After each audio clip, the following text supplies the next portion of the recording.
ಎಲ್ರಿಗೂ ನಮಸ್ಕಾರ. Welcome back to our YouTube channel Poorna vlogs. Morning 7 o'clock ಇಷ್ಟೊಂದು ಬಿಸಿಲು ಬಂದಿದೆ ಅಂದರೆ ತುಂಬಾ ಖುಷಿ ಅನಿಸುತ್ತೆ. ಯಾಕಂದರೆ ಇಂಥ ಮಳೆಯಲ್ಲೂ ಸ್ವಲ್ಪ ಬಿಸಿಲು ಬಂದರೆ ಏನೋ ಒಂಥರ ಖುಷಿ, ಸಮಾಧಾನ. ಆ ರೀತಿ ನಮ್ಮ ಮನೆ ಬಂದು ಸೂರ್ಯನಿಗೆ ಮುಖವಾಗಿದೆ. ಹಾಗಾಗಿ ನೇರವಾಗಿ ಬಿಸಿಲು ಮನೆ ಒಳಗೇ ಬರುತ್ತೆ. ತುಂಬ ಒಳ್ಳೆಯದಂತಾರೆ ಈ ರೀತಿಯಾಗಿ ಬಿಸಿಲು ಮನೆ ಒಳಗೆ ಬರೋದು ಅಂತ. ಹಾಗೆ ಇವತ್ತು ಮಂಗಳವಾರ, ಹಾಗಾಗಿ ಬೆಳಗ್ಗೆ ಬೇಗ ಎದ್ದಿದ್ದೆ. ಆದರೂ ಕೂಡ ಬಿಸಿಲು ಕೂಡ ನಮ್ಮ ಮನೆ ಒಳಗಡೆ ಬರ್ತಾ ಇತ್ತು. ಇವಾಗ ಮಾರ್ನಿಂಗ್ ಎದ್ಮೇಲೆ ಹೊರಗಡೆ ಎಲ್ಲ ಕ್ಲೀನಾಗಿ ಕಸ ಗುಡಿಸಿ ಮತ್ತು ಒಂದು ಸಲ ಸಾರಿಸಿ ನೀರು ಹಾಕಿ ಗಿಡಗಳಿಗೆಲ್ಲ ನೀರು ಹಾಕಿಬಿಟ್ಟು ರಂಗೋಲಿ ಹಾಕ್ತಾ ಇದ್ದೀನಿ. ಹಾಗೆ ಈ ಪುಟ್ಟದಾಗಿರ್ತಕ್ಕಂಥ ರಂಗೋಲಿನ ಶೇರ್ ಮಾಡ್ಕೊಳ್ಳಿಲ್ಲ, ಯಾಕಂದರೆ ಅದು ತುಂಬ ಸಿಂಪಲ್ ಆಗಿರುತ್ತೆ ಅಂತ ಹೇಳಿಬಿಟ್ಟು. ಹಾಗೆ ಇವಾಗ ನೋಡ್ತಾ ಇದ್ದೀರಲ್ಲ, ಅಡುಗೆ ಮನೆಗೆ ಬಂದು ಸ್ವಲ್ಪ ಕಿಚನೆಲ್ಲ ಕ್ಲೀನ್ ಮಾಡ್ಕೊಳ್ತಾ ಇದ್ದೀನಿ. ರಾತ್ರಿನೆಲ್ಲ ಕ್ಲೀನ್ ಮಾಡಿಟ್ಟಿದ್ದೆ, ಸಮಾಧಾನಕ್ಕೋಸ್ಕರ ಇನ್ನೊಂದು ಸಲ ಕ್ಲೀನ್ ಮಾಡಿಕೊಂಡು ಹಾಗೆ ಟೀ ಕಾಸ್ಕೊಂಡು ಮತ್ತು ಹಾಲೇನಿರುತ್ತಲ್ಲ ಅದೆಲ್ಲ ಬಿಸಿ ಮಾಡ್ಕೊಂಡು ಕುಡಿಯೋದು ಅಂತಲೇ ಹೇಳ್ಬೋದು. ಇವಾಗ ಹಾಲು ಕಾಸೋಣ ಅಂತ ಹೇಳಿಬಿಟ್ಟು ಪಾತ್ರೆನ ತೆಗಿತಾ ಇದ್ದೀನಿ. ಪಾತ್ರೆ ತೆಗೆದ್ಬಿಟ್ಟು ಹಾಲು ಬಿಸಿ ಮಾಡಲಿಕ್ಕಿಟ್ಟು ಇನ್ನೊಂದು ಕಡೆ ಮನೇನ ನೀಟಾಗಿ ಕಸ ಗುಡಿಸ್ಕೊಂಡು ಹಾಗೆ ಸೋಫಾದ ಮೇಲೆ ಬಿದ್ದಿರುತ್ತಲ್ಲ ಎಲ್ಲ ಧೂಳನ್ನು ಈ ಥರ ಕ್ಲೀನ್ ಮಾಡಿಕೊಂಡು ಮತ್ತು ಪಿಲ್ಲೋ ಅವೆಲ್ಲ ಇರುತ್ತಲ್ಲ, ಕುಷನ್ ಪಿಲ್ಲೋ ಅವೆಲ್ಲ ಸೆಟ್ ಮಾಡಿಡೋದು. ಈ ರೀತಿಯಾಗಿ ಕ್ಲೀನ್ ಮಾಡ್ತಾಯಿದ್ರೆ ತುಂಬ ಧೂಳೇನು ಬರಲ್ಲ. ಯಾಕಂದರೆ ನಮ್ಮನೆ ನೇರವಾಗಿ ರೋಡಲ್ಲೇ ಇರೋದ್ರಿಂದ ತುಂಬ ಬಿಸಿಲು ಬರುತ್ತೆ, ಹಾಗೆ ತುಂಬ ಧೂಳು ಕೂಡ ಬರುತ್ತೆ. ಹಾಗಾಗಿ ನಾನು ಪ್ರತಿದಿನ ಈ ರೀತಿಯಾಗಿ ಕ್ಲೀನ್ ಮಾಡ್ಕೊಳ್ತಾ ಇದ್ದೀನಿ. ಹಾಗೆ ಕಸ ಗುಡಿಸಿ ಮನೇನ ಇನ್ನೊಂದು ಸಲ ನೀಟಾಗಿ ಸಾರಿಸ್ಬಿಟ್ಟು ಕ್ಲೀನಾಗಿ ನೆಲ ಒರೆಸ್ಕೊಳ್ತೀನಿ. ಬೆಳಗ್ಗೆ ಈ ಕೆಲಸ ಇಷ್ಟು ಮುಗಿದ್ಬಿಟ್ರೆ ಏನೋ ಒಂಥರ ನೆಮ್ಮದಿ, ಸಮಾಧಾನ. ಯಾಕಂದರೆ ಕಸ, ನೆಲ ಮತ್ತು ಪಾತ್ರೆ ಏನಿರುತ್ತಲ್ಲ ಅದೆಲ್ಲ ಕ್ಲೀನ್ ಆದರೆ ಮನೆಯಲ್ಲಿ ಮುಕ್ಕಾಲು ಕೆಲಸ ಆದಂಗೆ ಅಂತಲೇ ಹೇಳ್ಬೋದು. ಇವಾಗ ನೆಲ ಎಲ್ಲ ಒರೆಸ್ಕೊಳ್ತಾ ಇದ್ದೀನಿ. ನೆಲ ಒರೆಸ್ಕೊಂಡು ನಾ ಏನು ಹಾಲು ಕಾಸಕ್ಕಿಟ್ಟಿದ್ನಲ್ಲ ಅದು ಕೂಡ ಕಾದಿತ್ತು. ಹಾಲು ಕಾಸಾದ್ಮೇಲೆ ಆ ಹಾಲನ್ನು ಹಾಕ್ಕೊಡ್ತಾ ಇದ್ದೀನಿ ಇವಾಗ. ಹಾಗೆ ನನಗೆ ಈ ಕಡೆ ಪಕ್ಕದಲ್ಲಿ ಟೀ ಮಾಡ್ಕೊಳ್ತಾ ಇದ್ದೀನಿ. ಟೀಗೆ ಒಂದು ಸ್ವಲ್ಪ ಹಾಲಿತ್ತು, ರಾತ್ರಿ ಇನ್ನೊಂದು ಪಾತ್ರೆ ಇತ್ತು, ಅದರಲ್ಲಿ ಮಿಕ್ಕಿದ ಹಾಲಿಗೆ ಸ್ವಲ್ಪ ಶುಗರ್ ಮತ್ತು ಟೀ ಪುಡಿನ ಆ್ಯಡ್ ಮಾಡಿಕೊಂಡು ತಿಂಡಿಗೆ ಅಂತ ಹೇಳಿಬಿಟ್ಟು ಟೊಮೆಟೊ ಬಾತ್ ಮಾಡೋಣ ಅಂತ ಹೇಳಿ ಹೆಚ್ಕೊಳ್ತಾ ಇದ್ದೀನಿ. ಟೊಮೆಟೊ ಬಾತ್ ಅಥವಾ ಟೊಮೆಟೊ ಗೊಜ್ಜು ಮಾಡ್ಕೊಂಡ್ರಾಯ್ತು ಅಂದ್ಕೊಂಡೆ. ಲಾಸ್ಟ್ ಟೈಮಲ್ಲಿ ಯಾಕೋ ಟೊಮೆಟೊ ಬಾತ್ ಮಾಡೋದು ಬೇಡ, ಟೊಮೆಟೊ ಗೊಜ್ಜು ಮಾಡ್ಕೊಳ್ಳೋಣ ಅಂತ ಹೇಳಿಬಿಟ್ಟು 3 ಟೊಮೆಟೊ ಹಾಗೆ 1 ಈರುಳ್ಳಿನ ತೊಗೊಂಡು ಹೆಚ್ಕೊಳ್ತಾ ಇದ್ದೀನಿ. ಇದನ್ನೇನು ರೆಸಿಪಿನ ಶೇರ್ ಮಾಡ್ಕೊಳ್ಳಿಲ್ಲ, ಯಾಕಂದರೆ ಟೊಮೆಟೊ ಗೊಜ್ಜು ಮಾಡೋದು ಎಲ್ರಿಗೂ ಗೊತ್ತಿರುತ್ತಲ್ಲ. ಹಾಗಾಗಿ ಇಲ್ಲಿ ಹಾಲು ಕೂಡ ಕಾದಿತ್ತು. ಹಾಲನ್ನು ಕೂಡ ಇವಾಗ ಒಂದು ಲೋಟಕ್ಕೆ ಹಾಕಿಬಿಟ್ಟು ಅದಕ್ಕೆ ಸ್ವಲ್ಪ ಸಕ್ಕರೆ ಹಾಕಿ ಕೊಡ್ತಾ ಇದ್ದೀನಿ. ನಾನಿವಾಗ ಟೀ ಕುಡಿಯೋಣ ಅಂತ ಹೇಳಿಬಿಟ್ಟು ಟೀನೂ ಕೂಡ ಸೋಸ್ಕೊಂಡು ಸ್ವಲ್ಪ ಹೊತ್ತು ಕೂತ್ಕೊಂಡು ಸಮಾಧಾನದಿಂದ ಟೀ ಕುಡಿದು ಹಾಗೆ ಸ್ವಲ್ಪ ನಮ್ಮ ಟೈಮ್ ಏನಿರುತ್ತೆ ಅಂತ ಹೇಳ್ತಾರಲ್ಲ ಅದನ್ನು ಬೆಳಗ್ಗಿಂದನೇ ಸ್ಟಾರ್ಟ್ ಮಾಡ್ಕೊಂಡ್ರೆ ಏನೋ ಒಂಥರ ರಿಫ್ರೆಶ್ಮೆಂಟ್ ಸಿಕ್ಕಾಗುತ್ತೆ. ಹಾಗಾಗಿ ನಾನು ಕೂಡ ಇಲ್ಲಿ ಕೂತ್ಕೊಂಡು ಟೀ ಕುಡಿದು ಮತ್ತೆ ಮುಂದಿನ ಕೆಲಸ ಏನಿರುತ್ತಲ್ಲ ಅದನ್ನೆಲ್ಲ ಮುಗಿಸ್ಕೊಳ್ತಾ ಇದ್ದೀನಿ. ಬ್ಯಾಕ್ಗ್ರೌಂಡಲ್ಲಿ ಸ್ವಲ್ಪ ಸೌಂಡ್ ಸಿಸ್ಟಮ್ ಬರ್ತಾ ಇದೆ, ಅಂದರೆ ಸ್ವಲ್ಪ ಕನ್ಸ್ಟ್ರಕ್ಷನ್ ನಡೀತಾ ಇದೆ. ಹಾಗಾಗಿ ಅದರದ್ದೇನಾದರೂ ಸ್ವಲ್ಪ ವ್ಯತ್ಯಾಸ ಆದರೆ ಸ್ವಲ್ಪ ಕ್ಷಮೆ ಇರಲಿ. ಹಾಗೆ ಇಲ್ಲಿ ನೋಡ್ತಾ ಇದ್ದೀರಲ್ಲ, ನಾನು ಟೀ ಮಾಡ್ತಾ ಇದ್ದೆ, ಅದನ್ನು ಕೂಡ ಸೋಸ್ಕೊಂಡು ಕುಡಿದು ಸ್ವಲ್ಪ ಹೊತ್ತು ರೆಸ್ಟ್, ಅಂದರೆ ಸ್ವಲ್ಪ ಹೊತ್ತು 5 ನಿಮಿಷ ಕೂತ್ಕೊಂಡಾದಮೇಲೆ ಮಗುಗೆ ಈ ಥರ ಸ್ನಾನ ಮಾಡಿಸ್ಬಿಟ್ಟು ಸ್ಕೂಲಿಗೆ ಕಳಿಸೋದೇ ಒಂದು ಬೆಳಗ್ಗೆ ಎದ್ದ ತಕ್ಷಣ ದೊಡ್ಡ ಕೆಲಸ ಅಂತಲೇ ಹೇಳ್ಬೋದು. ಹಾಗೆ ಸ್ಕೂಲ್ ಕಳಿಸಾದ್ಮೇಲೆ ಒಂದು ಸ್ವಲ್ಪ ಟೈಮ್ ಸಿಗುತ್ತೆ. ಹಾಗಾಗಿ ಇವಾಗ ಬೆಳಗ್ಗೆ ಎದ್ದ ತಕ್ಷಣವೇ ಟೈಮು 8 ಗಂಟೆ ಆಗಿತ್ತು. ಹಾಗಾಗಿ ಬೆಳಗ್ಗೆ ಬೇಗ ಎಷ್ಟು ಕೆಲಸ ಮುಗಿಸಿದ್ರೂ ಆಗಲ್ಲ. ನಾನು 3/4% ಕೆಲಸ ಎಲ್ಲ ರಾತ್ರಿನೇ ಮಾಡಿರ್ತೀನಿ. ಅಂದರೆ ಮುಸ್ರೆ ತೊಳೆಯೋದಾಗಿರ್ಬೋದು, ಹಾಗೆ ಏನಾದರೂ ತಿಂಡಿಗೆ ಬೆಳಗ್ಗೆ ಆದರೆ ಅದನ್ನು ಕೂಡ ರಾತ್ರಿನೇ ಹೆಚ್ಚಿಟ್ಟಿರ್ತೀನಿ. ಯಾಕಂದರೆ ಬೆಳಗ್ಗೆ ಸ್ಕೂಲಿಗೆ ಕಳಿಸೋ ಬರದಲ್ಲಿ ಬೇಗ ಟೈಮ್ ಸಾಲೋದೇ ಇಲ್ಲ. ಹಾಗಾಗಿ ನಾನು ರಾತ್ರಿನೇ ಎಲ್ಲ ಮಾಡಿಟ್ಕೊಂಡಿರ್ತೀನಿ.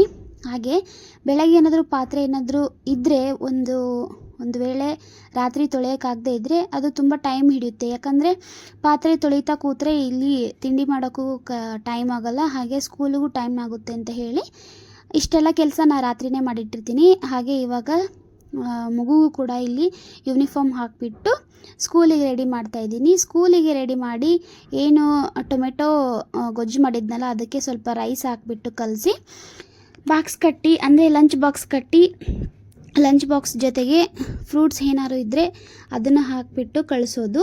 ಯಾಕಂದರೆ ಫ್ರೂಟ್ಸ್ ತಿನ್ನಲಿ ಅಂತ ಹೇಳಿಬಿಟ್ಟು ಕಳಿಸ್ತೀನಿ. ಹಾಗೆ ಇವಾಗ ರೆಡಿ ಆದಮೇಲೆ ನಾನು ತಿಂಡಿಗೆ ತಿನ್ನಿಸ್ತಾ ಇದ್ದೀನಲ್ಲ, ಅದು ಬಂದು ಸ್ವಲ್ಪ ಖಾರ ಮೀಡಿಯಮ್ ಹಾಕಿದ್ದೆ. ಮೀಡಿಯಮ್ ಹಾಕಿಬಿಟ್ಟು ತಿನ್ನಿಸ್ತಾ ಇದ್ದೀನಿ. ಟೊಮೆಟೊ ಗೊಜ್ಜು ನೋಡ್ತಾ ಇದ್ದೀರಲ್ಲ ಎಷ್ಟು ಕಲರ್ಫುಲ್ ಆಗಿದೆ ಅಂತ ಹೇಳಿ. ಇದು ನೋಡಲಿಕ್ಕೆ ಒಂಥರ ಏನೋ ಖುಷಿ ಅನಿಸುತ್ತೆ, ಇಷ್ಟು ಕಲರ್ಫುಲ್ ಆಗಿದೆ ಅಂತ ಹೇಳಿಬಿಟ್ಟು. ಹಾಗೆ ಇದನ್ನ ಒಂದು ಸ್ವಲ್ಪ ಪ್ಲೇಟಿಗೆ ಹಾಕಿಬಿಟ್ಟು ಇನ್ನು ಉಳಿದಿದ್ದನ್ನು ಲಂಚ್ ಬಾಕ್ಸಿಗೆ ಕಟ್ತಾ ಇದ್ದೀನಿ. ಸ್ವಲ್ಪ ಅಂದರೆ ಒಂದು ಎಷ್ಟು ಚಮಚ ಇರುತ್ತಲ್ಲ ಅದರಲ್ಲಿ ಒಂದು ಚಮಚ ಅಷ್ಟು ತಿಂತಾನೆ ಅವನು, ಅಷ್ಟು ಸಾಕು ಅವನಿಗೆ. ಅದ್ರ ಮೇಲೆ ಒಂದು ಸ್ವಲ್ಪ ತುಪ್ಪ ಹಾಕಿಬಿಟ್ಟು ಅದನ್ನ ಸ್ವಲ್ಪ ಆರಿಸ್ಲಿಕ್ಕೆ ಇಟ್ಟಿದ್ದೆ, ಬಿಸಿ ಬಿಸಿ ಇತ್ತಲ್ಲ. ಹಾಗಾಗಿ ಇಲ್ಲಿ ಲಂಚ್ ಬಾಕ್ಸ್ನ ರೆಡಿ ಮಾಡ್ತಾ ಇದ್ದೀನಿ. ಲಂಚ್ ಬ್ಯಾಗಲ್ಲಿ ಒಂದು ಕರ್ಚೀಫ್ ಹಾಗೆ ಒಂದು ಸ್ಪೂನ್ ಇಟ್ಟು ಅದಕ್ಕೆ ಫ್ರೂಟ್ಸ್ ಎಲ್ಲ ಇಟ್ಟು ಕಳಿಸ್ತೀನಿ. ಹಾಗೆ ಇದಾದಮೇಲೆ ಸ್ಕೂಲಿಗೆ ಹೋಗ್ತಾ ಇದ್ದೆ ನಾನು. ಸ್ಕೂಲಿಗೆ ಹೋದ್ಮೇಲೆ 3/4% ನನ್ನ ಕೆಲಸ ಅಂತಲೇ ಹೇಳ್ಬೋದು.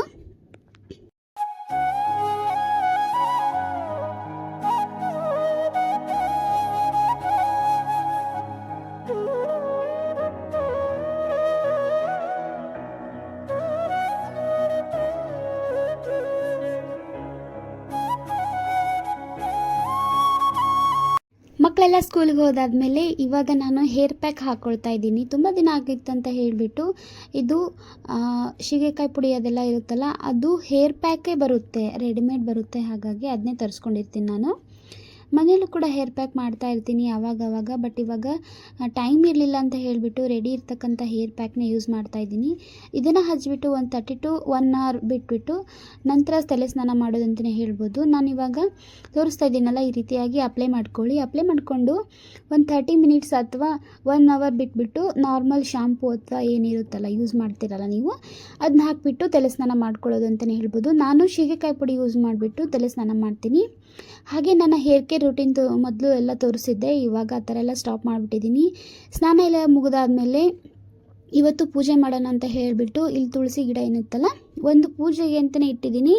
ಇನ್ನೊಂದು ನಾರ್ಮಲಿ ನಾವು ಪೂಜೆ ಮಾಡೋದನ್ನು ಕೀಳಬಾರ್ದು ಅಂತಾರಲ್ಲ, ಹಾಗಾಗಿ ಪೂಜೆ ಮಾಡೋದನ್ನು ಕೀಳೋದಿಲ್ಲ. ಇನ್ನೊಂದು ಯೂಶ್ವಲಿ ನಾವು ಪೂಜೆಗೆ ಅಂತ ಹರ್ಕೊಳ್ತಾ ಇದ್ದೀನಿ. ತುಳಸಿ ಗಿಡದ್ದು ಏನು ಸಸಿ ಇರುತ್ತಲ್ಲ, ಸ್ವಲ್ಪ ತುಳಸಿ ಸೊಪ್ಪು ಅದೆಲ್ಲ ಹರ್ಕೊಂಡಾದ್ಮೇಲೆ ಸ್ವಲ್ಪ ಹೂ ಬಿಟ್ಟಿತ್ತು, ಅದನ್ನು ಕೂಡ ಹರ್ಕೊಳ್ತಾ ಇದ್ದೀನಿ. ಇದೆಲ್ಲ ಹರ್ಕೊಂಡಾದ್ಮೇಲೆ ದೇವರಿಗೆ ಒಂದು ಸ್ವಲ್ಪ ಇಲ್ಲಿ ಕೆಳಗಡೆ ಅದರ ಹೆಸರು ಗೊತ್ತಿಲ್ಲ, ತುಂಬ ಸ್ಮೆಲ್ ಇರುತ್ತೆ, ತುಂಬ ಚೆನ್ನಾಗಿರುತ್ತೆ ಅದು ಗಿಡ. ಅದನ್ನು ಕೂಡ ದೇವರಿಗೆ ಅರ್ಪಿಸ್ತೀನಿ ನಾನು. ಇಲ್ಲಿ ನೋಡ್ತಾ ಇದ್ದೀರಲ್ಲ, ಇಷ್ಟು ತುಳಸಿ ಗಿಡದ್ದು ಸ್ವಲ್ಪ ಹರ್ಕೊಂಡು ತುಳಸಿನ ತಗೊಂಡು ಪೂಜೆಗೆ ಅಂತ ರೆಡಿ ಮಾಡ್ತಾ ಇದ್ದೀನಿ.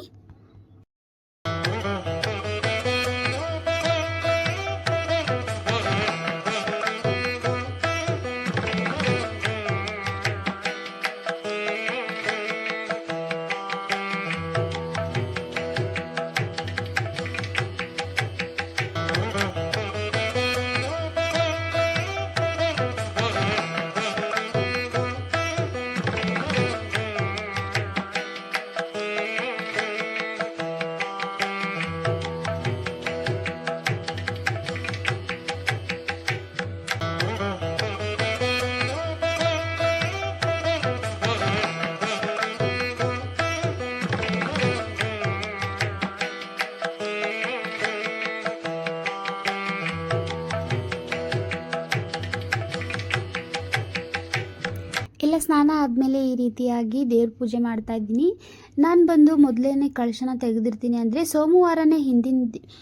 ಮಂಗಳವಾರ ಹಿಂದಿನ ದಿನ ಸೋಮವಾರನೇ ಕಳಶ ಎಲ್ಲ ತೆಗೆದುಬಿಟ್ಟು ಹಾಗೆ ದೇವ್ರ ಸಾಮಾನೆಲ್ಲ ಆವತ್ತೇ ತೊಳೆದು ಹಾಗೆ ದೇವ್ರ ಮನೆಯೂ ಆವತ್ತೇ ಕ್ಲೀನ್ ಮಾಡಿರ್ತೀನಿ. ಯಾಕಂದರೆ ಮಂಗಳವಾರ ಅಥವಾ ಶುಕ್ರವಾರ ಕಳಶ ತೆಗಿಬಾರ್ದು ಅಂತಾರಲ್ಲ, ಅದೇ ರೀತಿ ನಾವು ಈ ರೀತಿಯಾಗಿ ಫಸ್ಟಿದ್ದನ್ನು ಮಾಡ್ಕೊಂಬಂದಿದ್ದೀವಿ. ಹಾಗಾಗಿ ಹಿಂದಿನ ದಿನವೇ ಯಾವಾಗಲೂ ತೊಳೆದು ನೀಟಾಗಿ ಜೋಡಿಸಿ ದೇವ್ರ ಮನೆಯೆಲ್ಲ ಕ್ಲೀನಾಗಿ ತೊಳೆದು ನೆಲ ಒರೆಸಿ ರಾತ್ರಿಯೇ ಮಾಡಿರ್ತೀನಿ. ಅದಾದಮೇಲೆ ಬೆಳಗ್ಗೆ ಕೂಡ ಒಂದು ಸಲ ಮಾಡಿಕೊಂಡು ಈ ರೀತಿಯಾಗಿ ದೀಪ ಹಚ್ಚಿಬಿಟ್ಟು, ಕ್ಲೀನ್ ಮಾಡಿದಾದಮೇಲೆ ವಿಭೂತಿ, ಅರಿಶಿನ, ಕುಂಕುಮ, ಹೂವು, ತುಳಸಿ, ನಾವೇನು ಪತ್ರೆ ಇರುತ್ತಲ್ಲ ಅದೆಲ್ಲ ಪತ್ರೆನ ಅರ್ಪಿಸಿ ದೀಪ ಹಚ್ಚಿ ಉದ್ದಿನ ಕಡ್ಡಿ ಬೆಳಗಿ ಈ ರೀತಿಯಾಗಿ ಮಂಗಳಾರತಿ ಮಾಡಿ ಹಾಗೆ ಧೂಪ ದೀಪ ನೈವೇದ್ಯನ ಈ ರೀತಿಯಾಗಿ ಮಾಡಿಕೊಂಡು ಪೂಜೆನ ಮುಗಿಸ್ಕೊಳ್ತಾ ಇದ್ದೀನಿ. ಫೈನಲಿ ಈ ರೀತಿಯಾಗಿ ನಮ್ಮ ದೇವ್ರ ಮನೆ ಕಾಣ್ತಾ ಇದೆ. ಹಾಗೆ ಅಲ್ಲಿದ್ದಾನೆ ನೋಡಿ, ನಮಸ್ಕಾರ ಮಾಡ್ಕೊಳ್ಳಿ. ಇನ್ನೊಂದು ವಿಡಿಯೋದಲ್ಲಿ ಸ್ಕಿಪ್ ಆಯಿತು, ಮೇಲ್ಗಡೆಯಿಂದ ಹೂವು ಪ್ರಸಾದ ಬಂತು, ಅದನ್ನು ತೋರಿಸೋದು ಮರೆತೆ ನಾನು. ವಿಡಿಯೋದಲ್ಲಿ ಅಷ್ಟೊಂದು ಕಂಡಿಲ್ಲ, ಆದರೆ ಮೇಲಿಂದ ಹೂವು ಬಿತ್ತು. ಸತ್ಯನಾರಾಯಣ ಸ್ವಾಮಿ ಏನಿದೆಯಲ್ಲ ಆ ಫೋಟೋ ಮೇಲಿಂದ ಕೆಳಗಡೆ ಒಂದು ಹೂವು ಬಿತ್ತು. ಈ ವಿಡಿಯೋ ಸ್ವಲ್ಪನಾದರೂ ಇಷ್ಟ ಆದರೆ ಪ್ಲೀಸ್ ಒಂದು ಲೈಕ್ ಕೊಡಿ ನಿಮ್ಮ ಫ್ರೆಂಡ್ಸ್ ಆ್ಯಂಡ್